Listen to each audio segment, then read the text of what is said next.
السلام عليكم ورحمة الله وبركاته، ازيكم عاملين ايه؟ وحشتوني. كل متابعيني بحبكم في الله، ويلا نصلي على النبي. كل من النبي صلى عليه وسلم وسلم وبارك على سيدنا محمد. ان شاء الله كده هنعمل ايه؟ شيش طاووق. فيا رب كده التتبيله تعجبكم، الطريقه تكون سهله وبسيطه، واوصلها لكم بطريقه ايه بسيطه كده. جبت صدرين فرخ، دول صدرين فراخ بصراحه، مش صدر واحد. يعني صدر واحد ممكن يكفي ايه الفردين او 3 بالكتير. دول كانوا صدرين لفرختين، يعني صدرين 2 اهو. بتقطعيها بقى، تكوني غسلاها ومنضفاها طبعا وشايله الجلد، بتاخدي اللحم بس وخلياه من العظم، وبعدين بتغسليها بالليمون كده وتنقعيها في المحلول، وبعدين ايه بنقطعها مكعبات.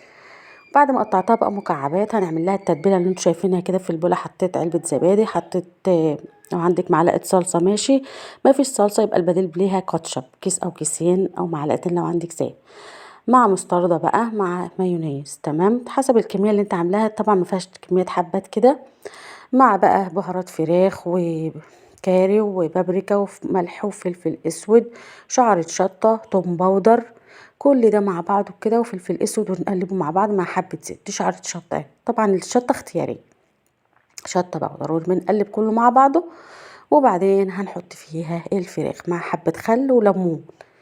تمام تمام. نفس التتبيلات بتاعت الفراخ وكده، بس بنزود مثلا الكاتشب والمايونيز والمستردة. بهارة الفراخ طبعا اساسي في اي فراخ، الكاري موجود معاك، الملح والفلفل، بابريكا، توم باودر، كل ده معاك، زيت بقى والليمون والخل. وهحط بقى المكعبات ايه تتبل كده معانا شويه. عبال ما تتبل هنحضر الخضار اللي هنحطه في الشيش مع الفراخ او مع مكعبات الفراخ.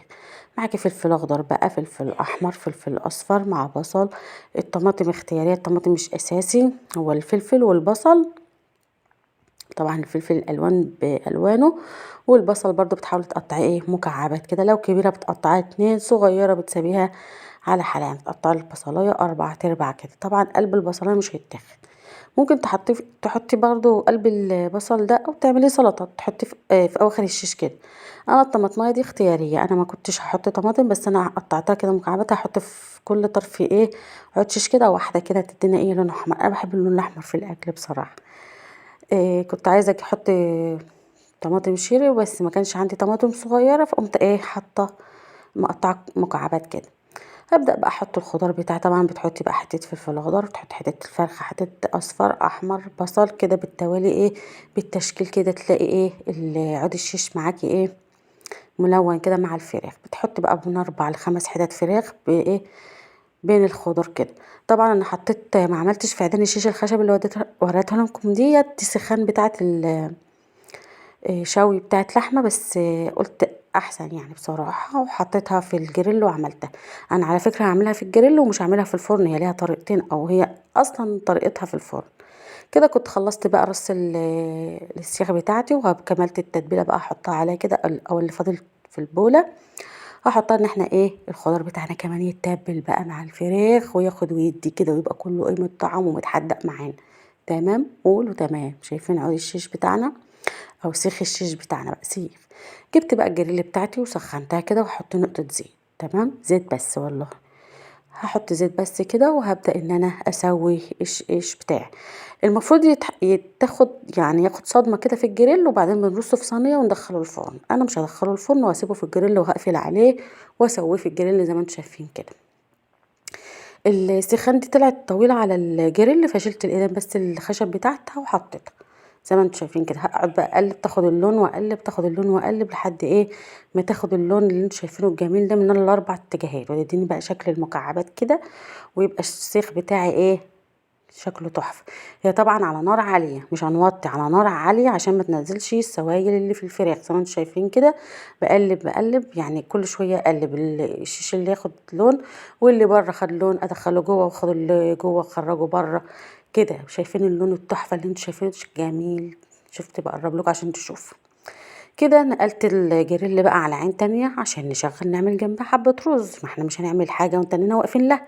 حطيت بقى حبة الزيت، وحطيت ليمون لومي، وحطيت ورق لوري، وحطيت حبهان، ولو عندك عود قرفة حطي، ونزلت بكوبايتين رز بسمتي.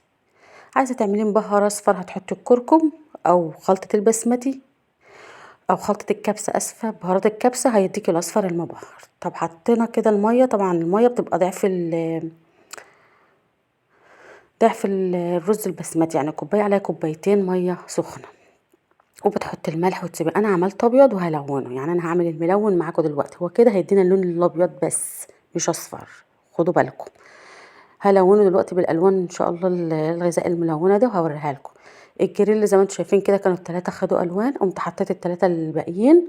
وبعد ما خدوا لون بقى نزلت بقيه التوابل اللي في الطبق، وحطيت حوالي نص كوبايه ميه. وغطيت الجريل بقى بالغطا بتاعها، وسبتها على العين مع نفسها بقى على نار هاديه كده تستوي. شايفين الجمال؟ كده انا موطيه ومغطيه، موطيه ومغطيه. ممكن بقى في التوقيت ده لو عايزه تدخليها الفرن دخليها، حطي لها برضو في صينيه وتغطيها بفويل وتحطها في الفرن. بس انا الجريل هتديني نفس النتيجه. كده هبدا بقى. بصوا الرز ابيض هبدا الونه بقى. عندك لون اصفر غذائي حطي، دي الوان بودر وعملتها في ميه. لون زعفران حطي، لون برتقاني، لون احمر، وما تكتريش. بس انا كانت الحله بتاعتي صغننه يعني على قدي، والالوان دي كانت كتيره معايا، كانت عايزه تقل، يبقى لون او اتنين بالكتير. لكن انا ما شاء الله كترت وما استخسرتش وما يعني فالاحمر زاد معايا. كان المفروض يبقى لون واحد او لونين، ويبقى زي ما انتم شايفين كده تحفه. قمت حطيت معلقه زيت على الوش ووطيت وسبته يستوي، بس ده بعد ما تشرب الميه. خدوا بالكم. هعمل صوص بقى ناكل بيه بقى الفتوشيش بتاعنا كده. حطيت كاتشب على مايونيز على مستردة، ما حطيتش اكتر من كده. كده الرز بتاعنا بقى كان اتشرب خالص، والالوان طبعا حتى الالوان قبل يعني بعد ما شرب الميه، بعد يبقى نشف خالص او مفيش اي ميه خالص عشان ما تبوظش الالوان معايا.